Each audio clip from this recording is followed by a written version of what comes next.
Linggo na ng umaga nang maisipan ko magpalit ng langis at spark plug. Pagkagising ko pa nga lang, inilabas ko na yung mga tools na gagamitin ko. Kulang-kulang 2,000 kilometers na rin simula nung huling nag-change oil ako. Kayo ba, sa motor nyo, ilang kilometro bago kayo magpalit ng langis? Kada palit nyo rin ba ng langis, nagpapalit na rin kayo ng gear oil? Ako kasi, hindi agad-agad ako nagpapalit ng gear oil. Minsan kahit umabot pa ng 9,000 kilometers, okay lang. Isa pang tanong, kayo din ba nag-change oil ng mga motor nyo o dinadala nyo rin sa kasa? Ako kasi, mahilig ako mag-DIY. Destroy it yourself ba? Para kung masira ko man, suntukin ko na lang sarili ko. Jokes. Naiinipil lang talaga ako. Danas ko kasi dati yung sa unang motor ko, kailangan kong pumila o magpunta sa shop ng maaga para lang mauna at matapos ng maaga. Sa pagka-DIY ko naman, mga basic lang naman yung kaya ko. Kadalasan, sa YouTube ko lang sinusundan. Marami magagaling na mekaniko dyan sa YouTube. Papanoorin mo lang, matututo ka na. Isa pa, sa shop naman, bihira lang yung gumagamit ng torque wrench. Para tama ba yung higpit? Madalas, sa mga nakikita ko kasi, bira lang ng bira.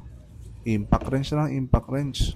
Diba, mas maganda, tsaka mas masarap pakinggan pag lumalagatik na ganyan, na alam mong tama yung higpit. O yan, tapos na tayo sa spark plug. Nga pala, 15K ko na yan bago napaltan. Pero yung unang spark plug ko, 12K pa lang pinalitan ko na. Parang 12K yata yung nasa manual.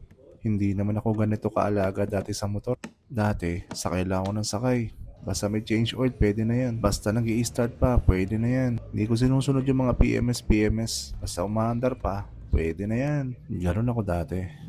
Pero syempre, kailangan matuto rin tayo. Di lang tayo dapat sakay lang ng sakay. Katuwang natin sa kalsada yung mga motor natin. So dapat talaga, naalagaan natin ang tama.